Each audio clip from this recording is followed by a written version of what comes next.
Hello everyone, good morning. This is Jiten Sanger and you are watching the Brain Box.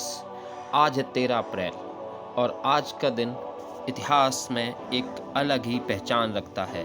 जी हाँ दोस्तों, 13 अप्रैल 1919 ये वो दिन था जब जलियांवाला बाग हत्याकांड को अंजाम दिया गया था। पंजाब का जलियांवाला बाग भारतीयों के खून से नहाया गया था, उसको रंग दिया गया था।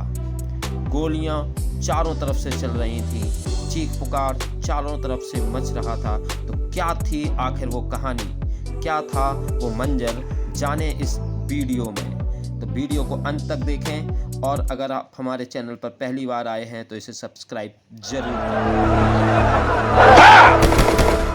13 अप्रैल 1919 दिन था बैसाखी का, खुशी का, उल्लास का और अन्याय के विरुद्ध आवाज उठाने का।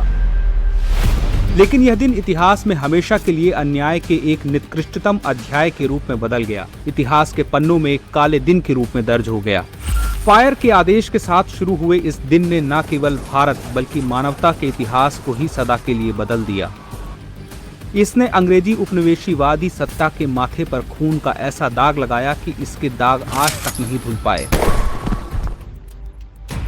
यूं तो विश्व ने उपनिवेशवादी सत्ता के शोषण का एक नहीं कई निकृष्ट रूप देखा है, लेकिन यह रूप इतना विकराल, इतना निकृष्ट था कि पंजाब की धरती में दबी, वहां की नदियों में डूबी सैकड़ों लोगों की अस्थियां, राख आज भी चीख चीख कर इंसाफ की गुहार लगा रही हैं। तो वहां के जलियांवाला बाग के दीवारों में धसी सैकड़ों गोलियां उस दिन की निर्ममतम कहानी आज भी बयां कर रही हैं।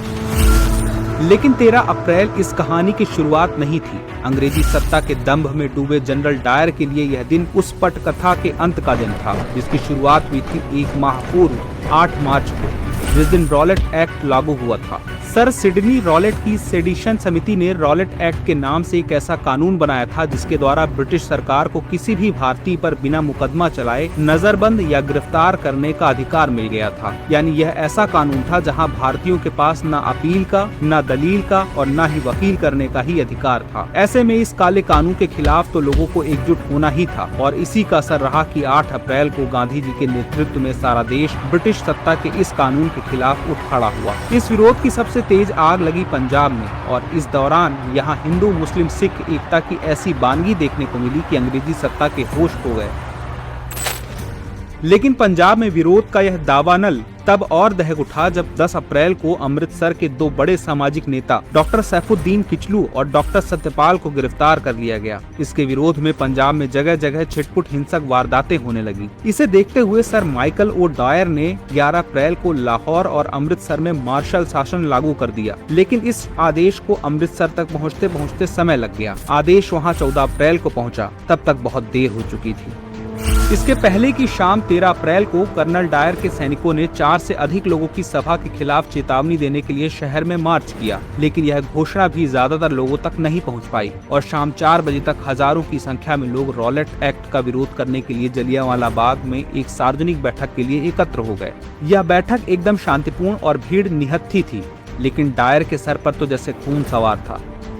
1920 की हंटर कमीशन के अनुसार वह 25 गोरखा और 25 बलूचियों सैनिकों के साथ जो राइफल से लैस थे तथा इसके साथ ही 40 गोरखा सैनिक जिनके पास केवल खुखरी और 2 बख्तर बंद गाड़ियां भी थीं के साथ बाग में दाखिल हुआ और हथियार बंद सैनिकों के साथ मार्ग को बंद कर दिया। उसने इस सभा को सरकारी आदेशों का उल्लंघन मानते हुए निहत्थी भीड़ पर गोलियों की बरसात करवा दी।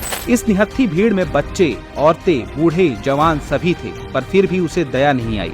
फायर के आदेश के साथ सैनिकों ने भीड़ पर गोलियां दागनी शुरू कर दी।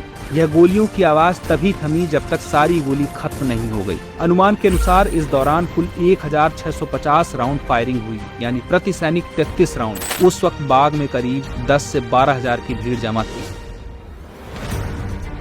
ब्रिटिश रिपोर्ट के मुताबिक इस नरसंहार में कुल 379 लोगों की जानें गईं, लेकिन तत्कालीन भारतीय मीडिया या प्रत्यक्षदर्शियों के अनुसार मौत का आंकड़ा 1000 से भी ज्यादा था। कई बच्चे, बूढ़े, औरत, जवान सबको एक ही बार में मौत के आगोश में सुला दिया गया। लेकिन इतने क्रूरतम हादसे के बावजूद न ब्रिटिश सरकार झुकी, न ही डायर को सजा मिली। नरसंहार के बाद मामले की लीपापोती के लिए हंटर कमीशन का गठन जरूर किया गया। इस कमीशन में अपनी तरफ से दलील देते हुए डायर ने कहा था, उन्होंने मेरे आदेश का उल्लंघन किया, उन्होंने ऐसा किया, इसका मतलब वे मुझसे लड़ने आए थे, मैं उन्हें सबक देने जा रहा था। सैन्य दृष्टिकोण से मेरा विचार व्यापक प्रभाव डालने का था। अगर मैं ऐसा नहीं करता तो वो मुझ पर और मेरी सैन्य टुकड़ी पर हमला कर देते। इस कमीशन के सामने उसने स्वयं माना कि उसने भीड़ को तितर बितर होने की कोई चेतावनी दिए बिना सैनिकों को गोलीबारी करने का आदेश दिया और गोलीबारी लगभग 10 मिनट तक जारी रही, जबकि भीड़ में कोई भी हथियार लेकर नहीं आया था। भारतीय नेताओं ने हत्या के जवाब में अपना गुस्सा व्यक्त किया और विरोध प्रदर्शन किया। नोबेल पुरस्कार विजेता कवि रविंद्रनाथ टैगोर ने अपनी नाइटहुड उपाधि छोड़ दी तो गांधी ने अपने पदक लौटा दिए। कांग्रेस द्वारा भी जांच आयोग का गठन किया गया। सबने डायर के खिलाफ कठोर कार्रवाई का आह्वान किया, लेकिन हंटर कमीशन द्वारा डायर और ओ डायर दोनों पर अत्यधिक बल उपयोग के लिए केवल फटकार लगाई गई, लेकिन सजा नहीं दी गई। डायर को 6 महीने की छुट्टी दी गई। वह इंग्लैंड लौट गया। वहां उसके लिए एक फंड भी बनाया गया, जिसमें उस दौरान लगभग 26,000 पाउंड की राशि जमा हुई। इस घटना ने भारतीयों को अंग्रेजी चेहरे के असली रूप से रूबरू करा दिया। इसने स्वतंत्रता आंदोलन की दशा और दिशा दोनों बदल दी। अब आंदोलन और तीव्र हो गया और कुछ ही समय बाद एक बार फिर असहयोग आंदोलन के रूप में देशव्यापी आंदोलन की नींव पड़ गई और मात्र 27 वर्षों बाद अंग्रेजों को भारत छोड़ने के लिए मजबूर होना पड़ा। लेकिन आज तक इस कहानी के नायकों को उनका इंसाफ नहीं मिला, न ही उस बाघ को उसकी पहचान। सुभद्रा कुमारी चौहान ने अपनी कविता में ठीक ही लिखा था, यहाँ कोकिला नहीं काग हैं शोर मचाते, काले काले कीट भ्रमर का भ्रम उपजाते, कलियां भी अध खिली मिली हैं कंटक कुल से, वे पौधे व पुष्प शुष्क हैं अथवा झुलसे, परिमलहीन पराग दाग सा बना पड़ा है, हाँ यह प्यारा बाग खून से सना पड़ा है।